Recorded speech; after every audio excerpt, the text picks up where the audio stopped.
Right, so we're here today about taking better photos.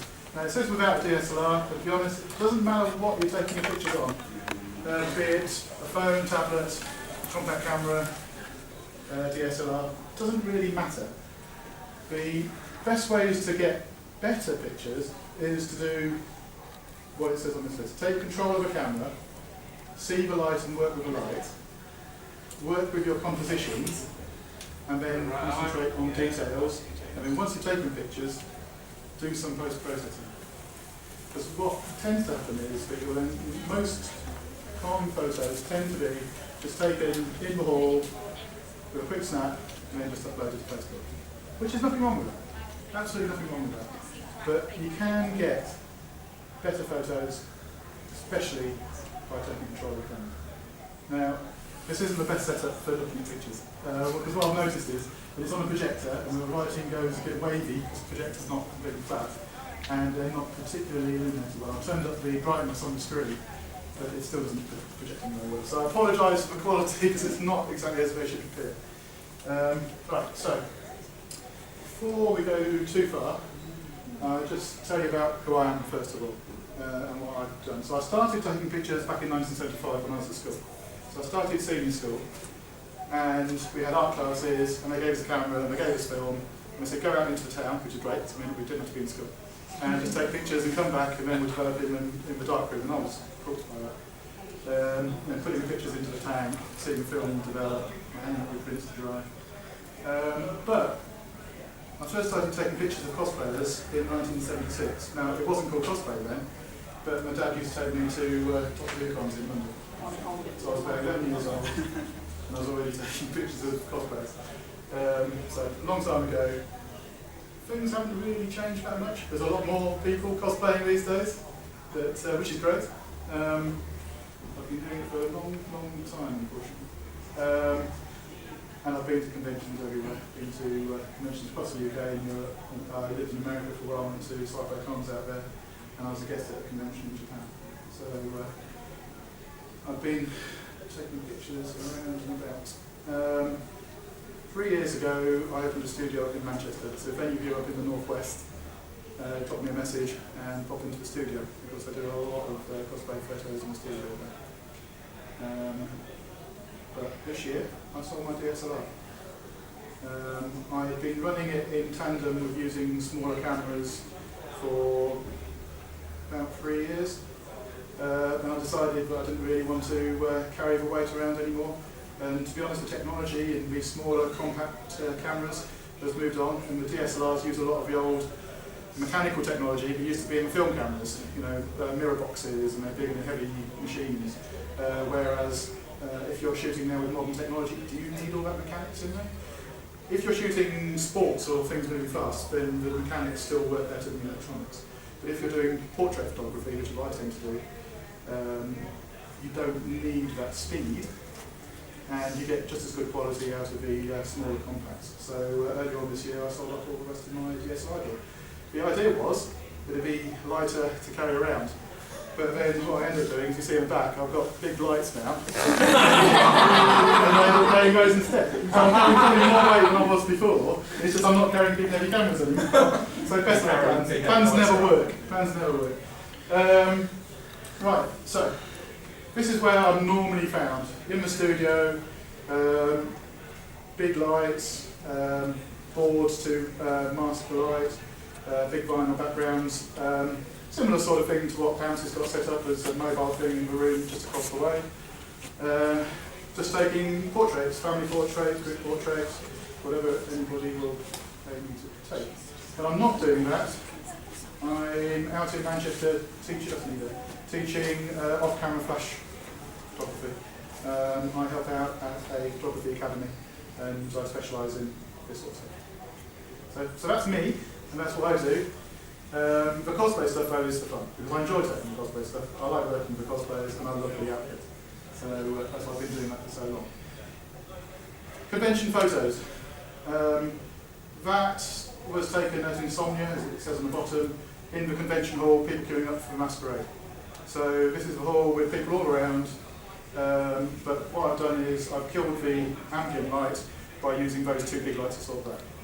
So I used a small compact camera, a triggered flash, and the only things which were lit by those flashes, and everything else around the person dropped into black. So that it just gives, it looks a studio feel, even though it was taken in the middle of the NEC convention.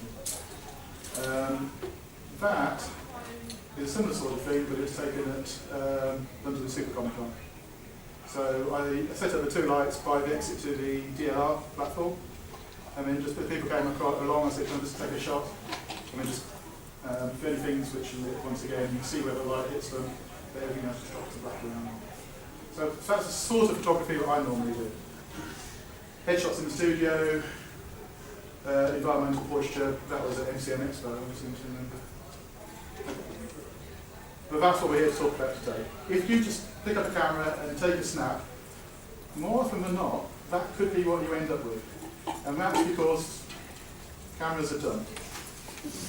The camera thinks that is a perfectly exposed picture because it doesn't know what you think is important. We know that the person here is what we were interested in looking at. We don't care about the street in the background or the nice wooden floor. All we care about is this person. This is pitfalls Cosplay. And I just gave her a call and said, do you mind popping into town? I want to take some really bad pictures on my... So anytime you see pictures of Pippa in this presentation, these have been taken on a Galaxy, Samsung Galaxy Tab. Tablet. Some of them have been done in auto, which is what these are, and some of them we've actually gone in and changed the settings to make it work properly, or better. There's no such thing as a badly exposed picture. This picture is exposed correctly. It's just not exposed to what we want to see. I don't care if this is blown out and all white, as long as I can see Pippa's face. But the camera doesn't know that. The camera's done. So we need to take control from that camera.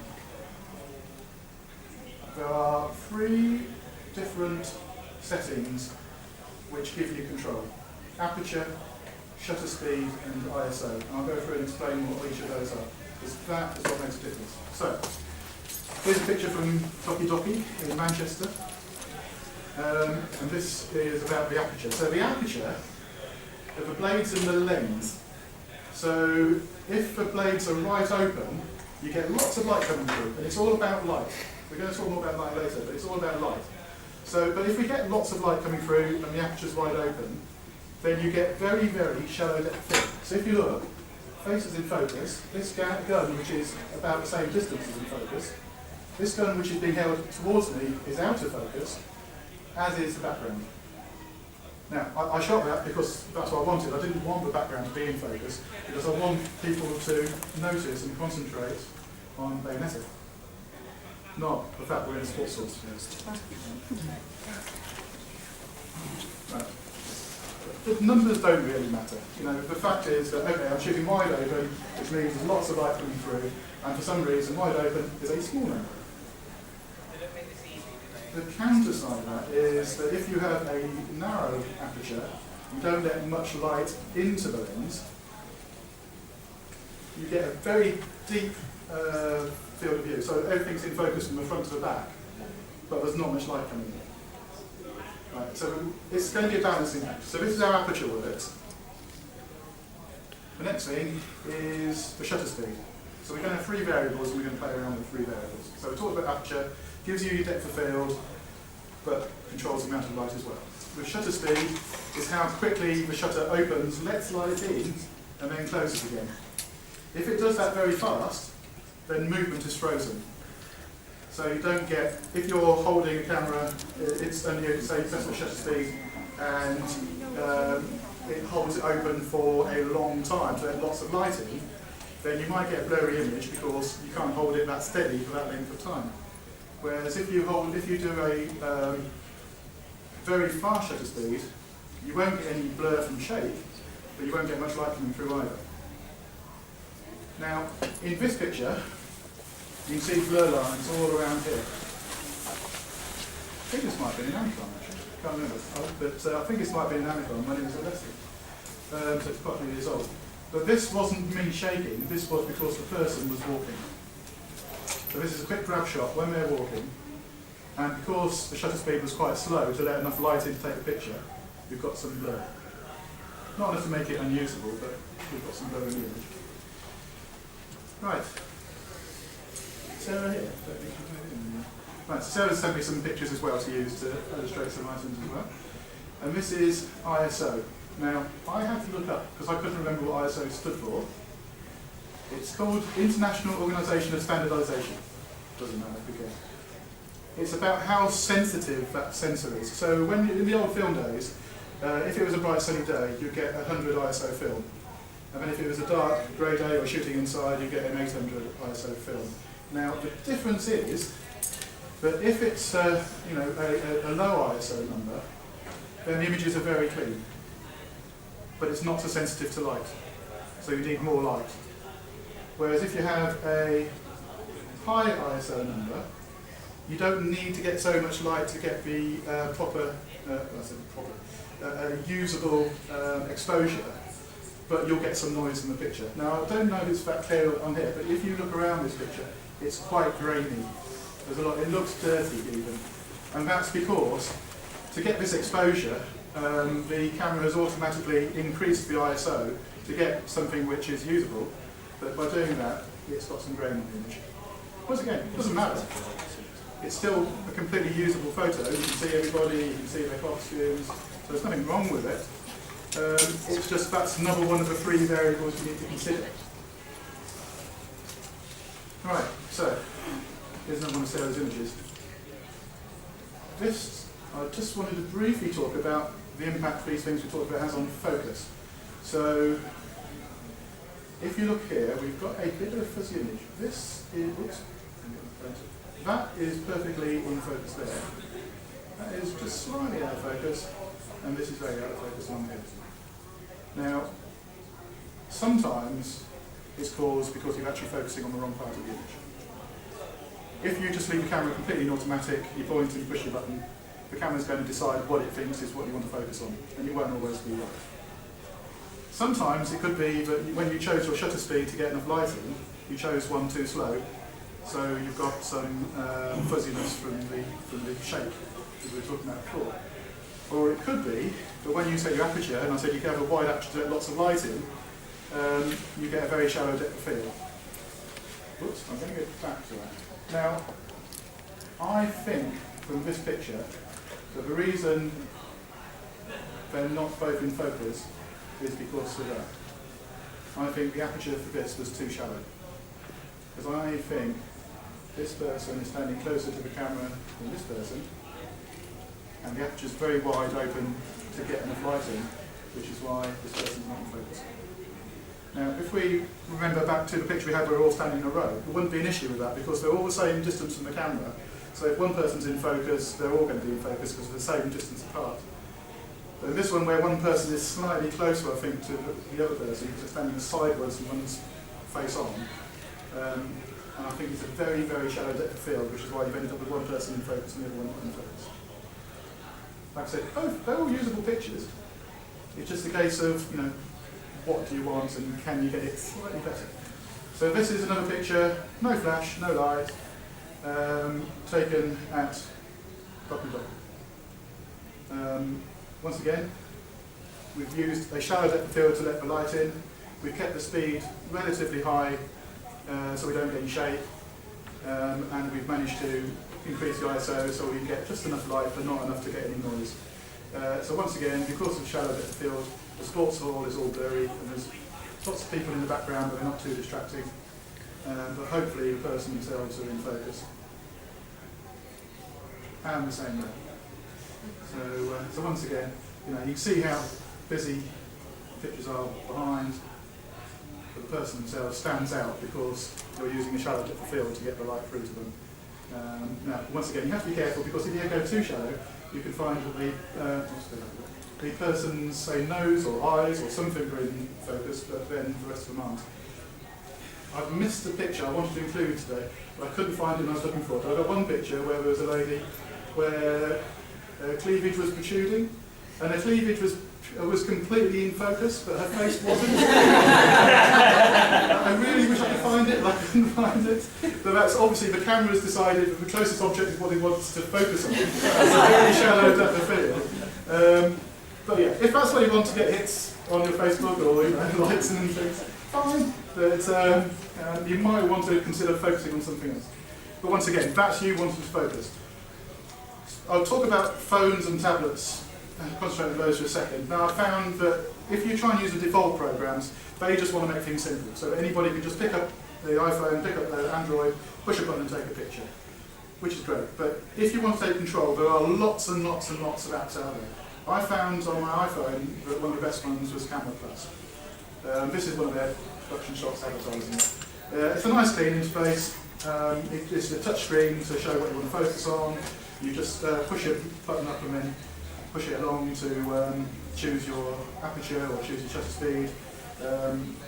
More often than not, I'll choose the aperture, I'll choose the shutter speed, and then I'll let the program decide on its ISO. And I think on this one, it tells you all the information you need. So it's quite a nice, simple program if you've got an iPhone. If you're using Android, this isn't simple, but it's a very good program.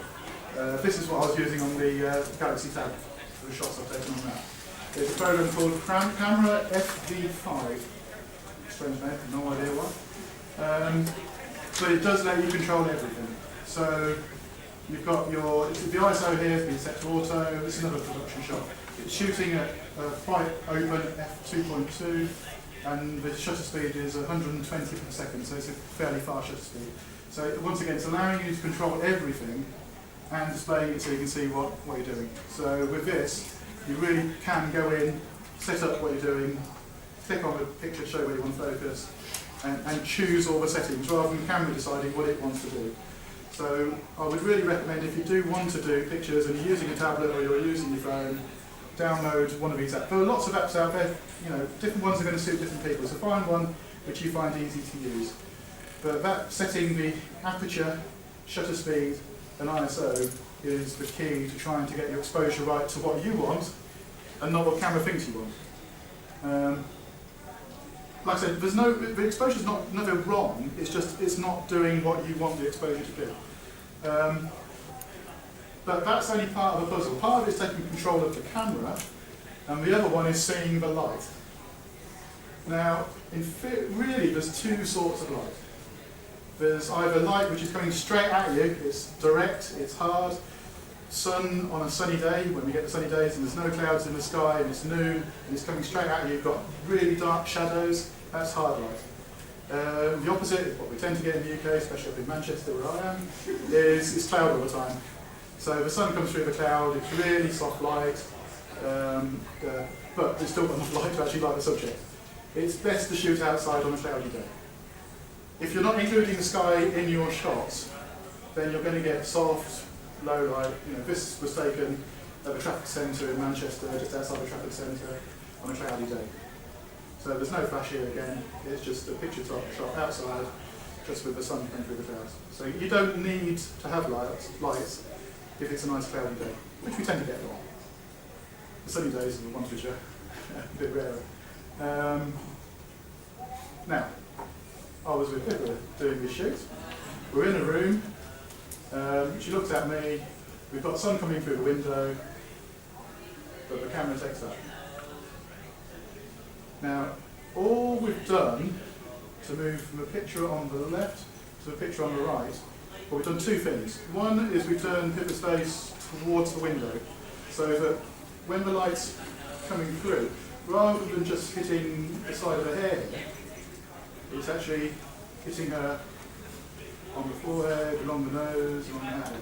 So it's illuminating a bit of the face. Now we've helped it because on this side, I think we had some sort of white card or reflector, just so when the light was coming through the window, I was holding up a bit of paper or a bit of card, just so it bounces in and it bounces back on there. So it doesn't cost anything. I've got a tablet in one hand, and I've got a bit of card or reflector in the other hand, just to get a bit more light onto it. So, because that is pretty much unusable, whereas now you've got a picture, at least you can tell it's Pippa in the shot, whereas that one, like I said, it's not difficult. It's just seeing where the light is and seeing what you need to do to change it to get it onto your subject. Because that's all we're trying to do. That's a bit overexposed on this one, look at it. But you're in the same room, and there's a light over here, so I better stand underneath the light. So that's all. If I stood here, there's no light on me. Whereas if I get somebody to take a picture when I'm standing under here, then you're going to get some more light. And then if you can put a bit of card or whiteboard here, you're going to bounce that light back under as well. And that's all the difference between those two shots. So that's where I positioned her, and then I think we might have a little bit of card just under here, just to bounce a bit of light back in there. But that's all it's about. It's about seeing if you can see a light in the room. Don't take a picture where the shadow is, take a picture where the light is. Use what light you've got, whether that's by a window, standing underneath the fluorescent tube, or out in the cloudy sky. So we went outside the street, we actually left the coffee shop. But wasn't a lot of light. I was using a torch. So you don't have to have flash, you don't have to have big lights like those. Just have what you've got at hand.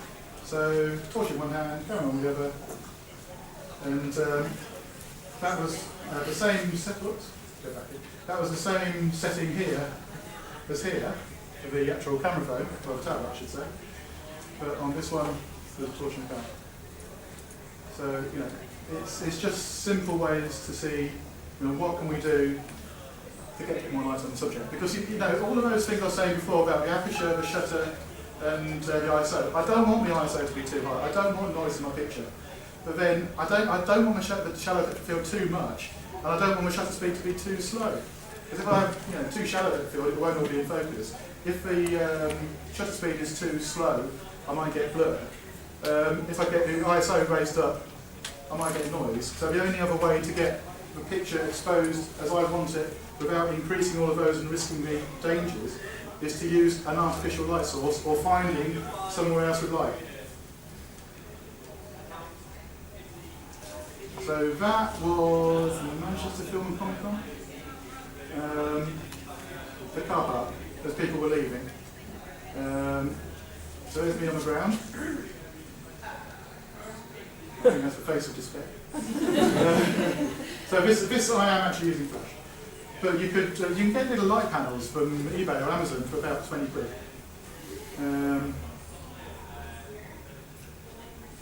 Just hold it above, just get a bit of light. So here I am laying on the floor, taking a picture up towards the sky. Cars kept driving by, leaving all the time, driving up and down this road. So I wanted to get just a little bit of light around sides. You can see where the light doesn't hit because the hand's dark. And then exposing to this. So on this I was using a little speed light, but you get exactly the same with an LED panel. You just increase the ISO a little bit to compensate for that. But this is how I tend to take a lot of my shots. I'm laying on the ground shooting up, so that I'm missing a lot of the noisy background, and imposing on friends, Danny in this case, to actually hold lights for me. So that's what friends are for, isn't it? They're to help you, what you want to do. Yeah, thanks, Dan. You don't need to light everything. I think this is quite a strong image. I think this might have been Super Comic Con again. This actually image came about because one of the lights didn't actually go off. I prefer this one. But the ones where the light did go off, I didn't like so much. But shadows are important. Shadows give your picture 3 dimensions. So if you can increase, only light part of the image and let shadows have the rest, that's good. Because it actually, gives your picture a bit more life than it can have otherwise.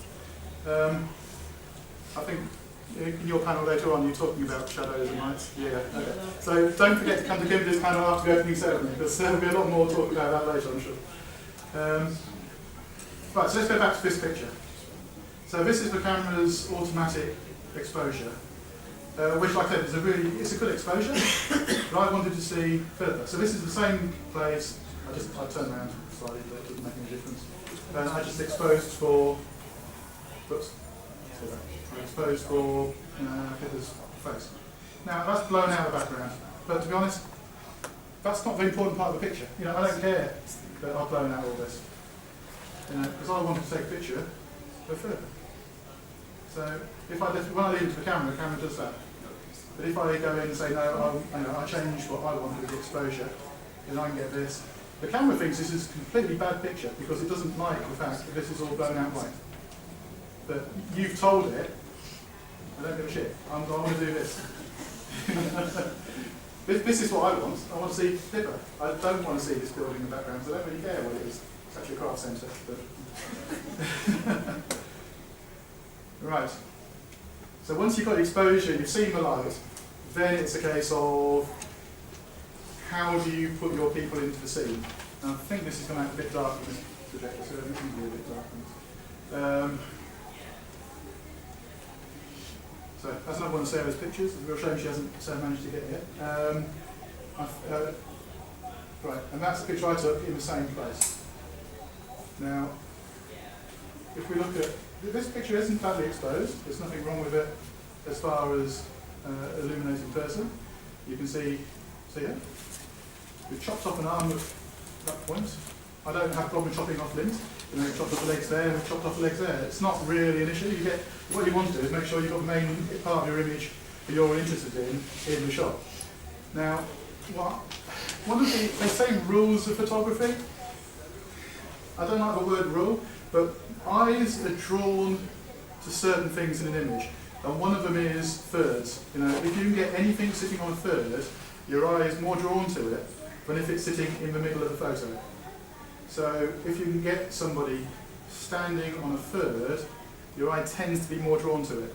You also, most people, when they're starting out, take pictures of people standing straight at you. You don't need to be taking pictures of people standing straight at you all the time.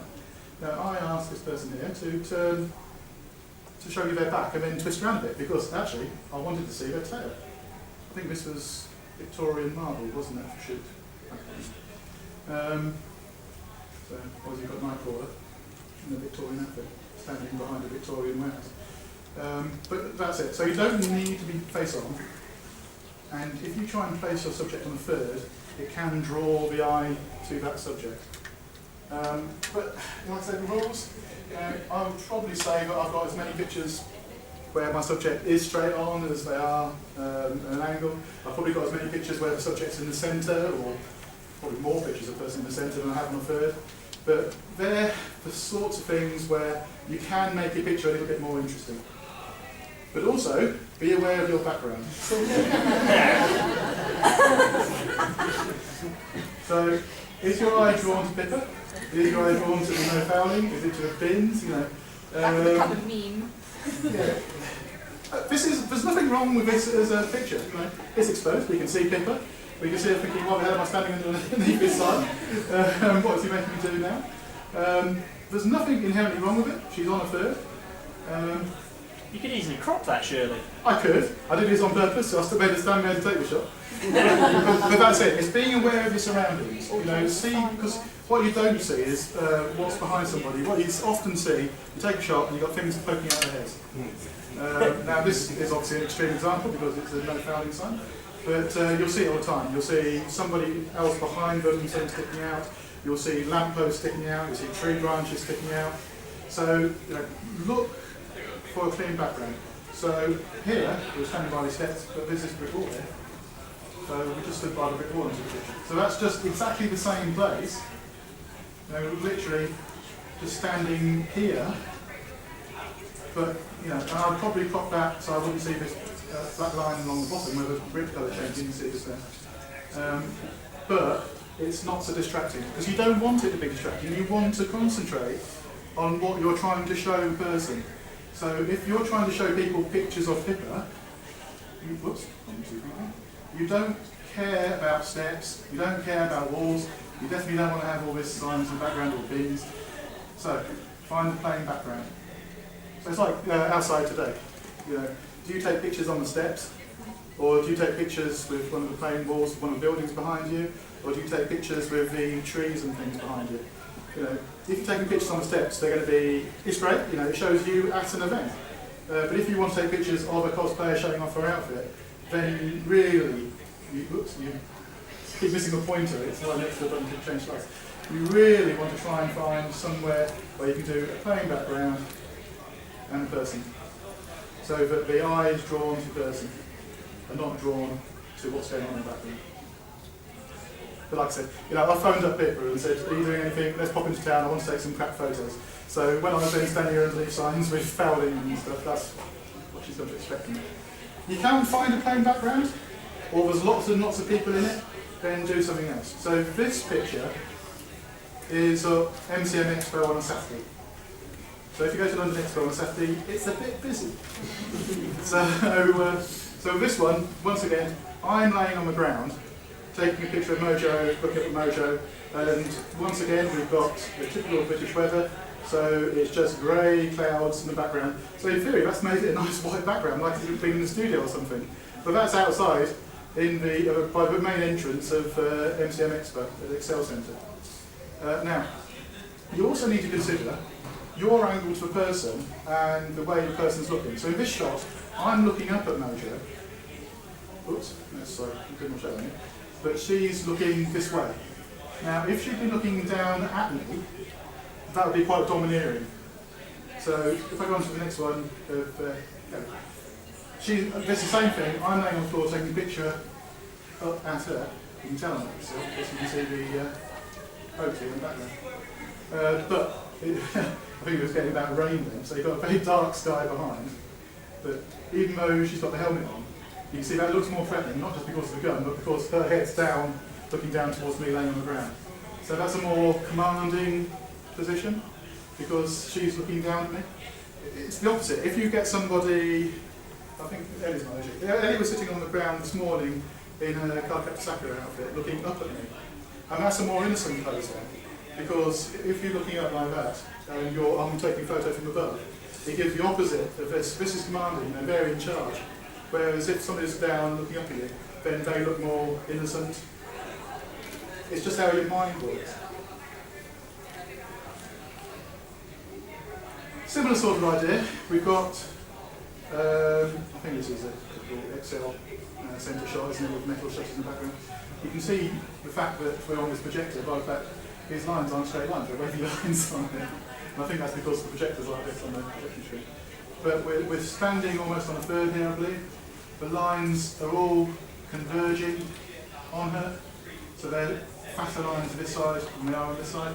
So once again, the whole point is that she's on the third on the right-hand side, and the lines are converging to that right-hand side, so it's supposed to draw your eye towards the person. Are they tricks? Are they rules? I don't know. I could quite easily have just done a square crop here. I don't think that would have made the picture any worse. I tend to leave space, just to let the picture breathe a bit, and if people want to put words or anything on it, they always can and shove something down there. But that's why you tend to have something like that with lines converging, just to try and draw your eye down to that side of the screen.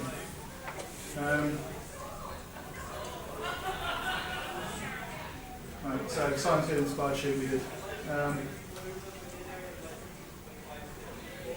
Is that image stronger by showing all this rest of this space? I don't know, but I decided to pop it that way because once again I put her on the third. The image was actually exposed a lot more as a proper regular photo to begin with, and I've darkened it down and I made it more grungy. I was saying that, so I've increased the noise on the photo because it should be dark and grungy and a bit sort of scary.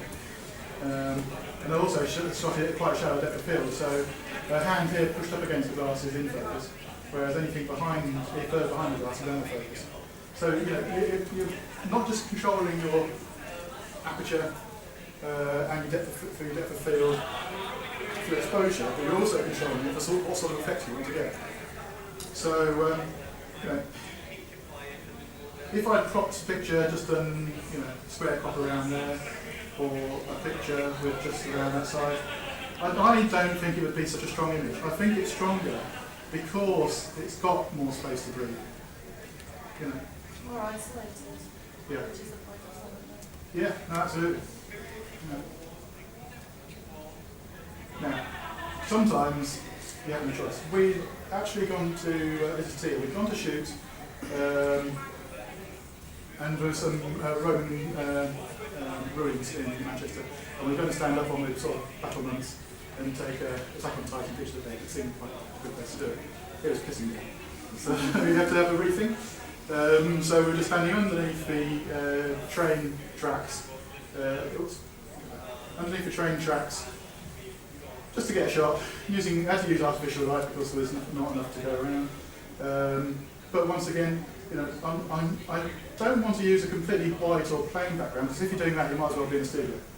So we just looked around, said what is there we can use, and there was these big pillars holding up the train tracks, and they've got a nice sort of grey, you know, rusty feel to them. So, but once again, it's looking around, seeing what you've got in the area that's undercover, so you can shelter from the rain, that you can actually use, and you're not just standing there with lots of things going on in the background. So, you know, because this is in Deansgate Locks in Manchester, so it's a busy area. There's lots of things going around, but you don't want to. You want to be able to concentrate on what you want people to look at. Is what I'm trying to do. Which brings us to the other thing. You don't need to take a picture of the whole person with every photograph. Now, this is just me. I tend to concentrate on faces. So, you know, I've watched a lot of Bleach, and I can tell that's Nell just from that shot. I don't need to see the rest of the outfit to know what she's cosplaying at. Maybe if you haven't watched Bleach, maybe you might not, but you don't need to have full length. You know, you've seen quite a lot of my photos. I've chopped off at the bottom of the legs because I haven't shown the shoes. But you don't need to show everything with every shot. Getting close. Now, I said also show details in an outfit. I'm not very good at remembering to do that. I'm so set on doing this that I forget to do that. So if somebody's got fancy brocade, or they've got a nice bow, or they've got something in their hair, just take a shot showing that. You don't need to have the face in there. You know, I've seen, I actually did do some recently in the studio, which was some Game of Thrones shots, and it was just, you know, a profile showing the hair and the side of the dress. But, you know, if we go back to one of those shots we showed early on, where a person just standing, you know, straight at you, that's fine. You want to see the outfit, you want to see what they're wearing, but you don't have to do that with every photo. Get close up. So, picture of Rebecca. I think this was the Docky as well, but I think it was a few years ago. Now, I haven't got any lights with me. I've only got a simple point and shoot, so I just did a close-up shot like this. It ended up being used in the publicity for a convention. I think it was Reading Comic-Con or something a year later. Without my permission and with a really grainy, I think it was a camera phone, but separate story. Or get even closer. You don't really want to get much closer than that. Especially not to me. But like I said, that is an extreme example, but you know, it's the same theory. You don't need to show everything. Now, obviously, that is household. You know, you don't need to see the cow. You don't need to see a lightsaber. You know, you can get halfway there just with a close-up shot. I think you might need to push this. Actually, the red's gone into his eyes as well. There's a bit of bloodshot. Right, getting towards the end. A lot of people will take the picture on the phone, on the tablet, on the compact, and they immediately load it up to the web. My little cameras over there on the table, they have Wi-Fi built in. You know, my phone has Wi-Fi built in. Spend a couple of minutes post-processing. Right, so this is an example of what is it here. Add an extra element. So the photo's okay. You know, it's obviously a Green Mountain.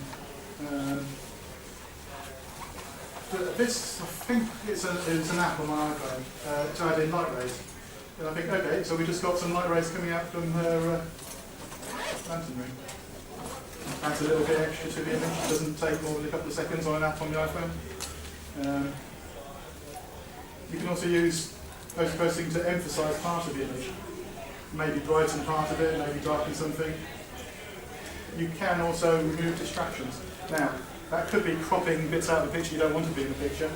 It could be coding things out.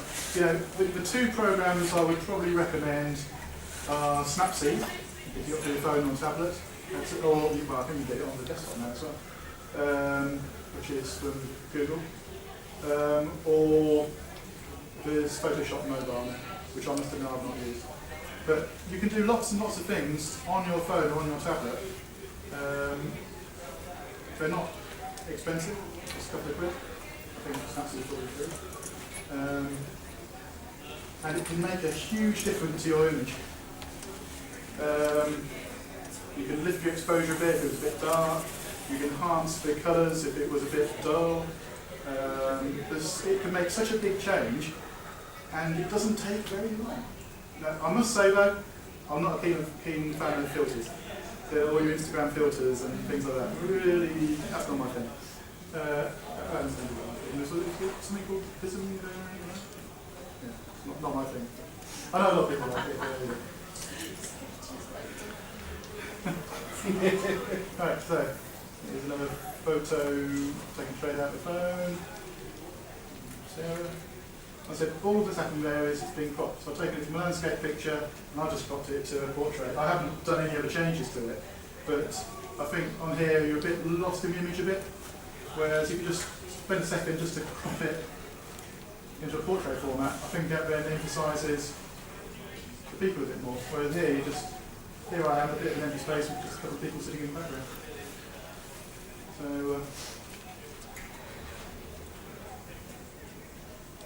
this is a similar sort of thing. I don't know why Sarah actually took this one. I assume she took it, but she took it holding a phone this way rather than lengthwise. So we've got, oops, so I've cropped it again. So you see here, your eyes are normally drawn to the lightest object in your photo. Now we don't want the eyes being drawn up here, so I've cut it off. In fact, I should have cut it off a little bit lower to get rid of that little triangle. And then because I'm changing the shape, I'm thinking, well, why on this shot have we got all this space on this side? That's not really adding to it. So literally, I've done two things on this image. I cropped it so you can see the people a bit more, and I did use Snapseed to lift shadows. So if you look here in the faces, they're a little bit dull. So I've just lifted it a bit. Right, so it's the same picture. You know, I didn't take the picture, but it's exactly the same photo. But before loading up to the web, you know, it would take literally seconds just to drop it into a program, crop it to the size you want. You can do it you know, with the native apps. You know, you don't need Snapseed or Photoshop Mobile to do this. You know, you can go when you go into say photos on your iPhone, it allows you to crop and lighten the image. So and literally it just takes seconds. Now this is a bit dark on the screen, but this is a different sort of post-processing. With this, what I've done is I've put a different colour balance around the outside, just to make the background a bit different. So I've made the corridor, she's just adding a regular corridor, and the corridor here is now blue, just because I've used the mask. On this one, this was in Lightroom. So on Lightroom Mobile, I put a circular mask, not perfect, I didn't mask it, I didn't go around and cut it out or anything. So what's the sort of cheapest software that you could apply a mask or? Doing what in Photoshop Mobile? Photoshop. Yeah. Is that the same as Photoshop Touch? No. Okay. That's what there are actually several masking programs that are It's just the one from the when I've done. So that isn't a mask as such. All it was I had an ellipse. I put an ellipse around there because I didn't want the blue on that part of the body. Yes, it's the one thing I could do with Yeah. a program that I can place not even as that much like some sort of ellipse circle. Yeah, which is all. It. That's all that was. But this was in Lightroom. And this was a bit more first person because this was a studio shot. But, and this is the same thing, except not such a. You know, so this there's an ellipse around here, and then just for colour balance went all over the place. Because I wanted more sort of a fantasy, sort of forest sort of feel to it. But both of those were actually done on either mobile or my laptop. Now, so we're nearly coming to the end. So once again, I was talking about shadows before that. So this time we had a light coming from this side, just to light tanning up. But I decided to just stick the logo from the film on it because I thought, well, that gives a little more indication of what the picture's about. And it was a gift to download and use it. I think the PNG only gives. So we just pasted it onto the picture. But it's half taking control of the camera and it's half seeing light or creating your own light. They're the two components you need to consider rather than leave everything on automatic. When I was teaching, I said I'd do a lot of off-camera flash workshops. I had somebody come along who'd been using a DSLR they bought, it was £500. And the pictures they were getting are like those ones we saw Pippa at the beginning, where she was black, the room was illuminated behind her. And he said, oh, my camera's crap. He went out and bought another camera for £3,500, and his pictures were still the same. Because he'd gone from one Canon DSLR to another Canon DSLR, but he was still having everything on automatic, and the logic in the camera is the same sort of logic, but still exposing the pictures in exactly the same way. Because it's not the camera and how much money you're spending, it's you taking control and telling it what to do. So it doesn't matter how expensive your cameras are, if you're leaving everything in automatic and letting the camera decide what is happening, you're always going to end up with the same sort of images. How can you go from £500 cameras to £3,500 and take off the auto set? Well, exactly. You need to have tuition, which is why you came along. So he had realised that something was going wrong. But you do need to have tuition, to actually learn how to use it. Or you just try things. That's what I did. You just try things, see what works, see what doesn't work, and keep fiddling until you get what you need. But that's the important thing. It should be about having fun. Forget all technical stuff. If you're not having fun when you're doing it, and your cosplayers aren't having fun when you're taking pictures of them, something's not happening nice. But, questions? How much does Lightroom or Photoshop or like a desktop program cost? If you want Photoshop, you're probably better off going for the photographer's bundle, where it's monthly subscription. So, and you can find different deals for it. £6, £8 a month? Oh, right. Something like that, isn't it? It's like 9, I think. 9 hours, yeah. On the Creative Cloud? Yeah. Yeah, it's like 9. Yeah, and you can find different deals. Sometimes it's a bit cheaper, sometimes a bit more expensive. And that gives you Photoshop, Lightroom, there's a few other programs. Send me like a link on Facebook. Yeah, well, you go to Adobe website, it's all on the Adobe website. And that is the full big program, Then you'll be really swamped with all of that. But I think so. They'll worth for £6 or £8 or whatever it is a month. If you're using it. If you're using it. It's like everything else with subscriptions. If you're not using it, it's not worth it. It's like paying for a gym. Anything else? I do have a little video here if people want to see it. It's not me, it's an American doing a bikini shoot. Yay! With an iPhone.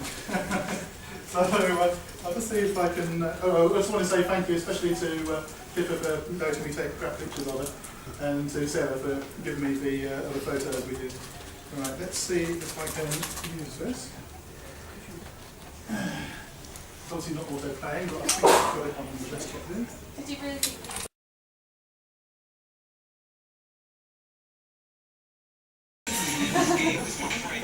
But that's the whole point. If you've got cosplay to shoot, you just need to do something that emphasises the cosplay. And if you can do that, then your picture's going to be awesome. Thank you very much.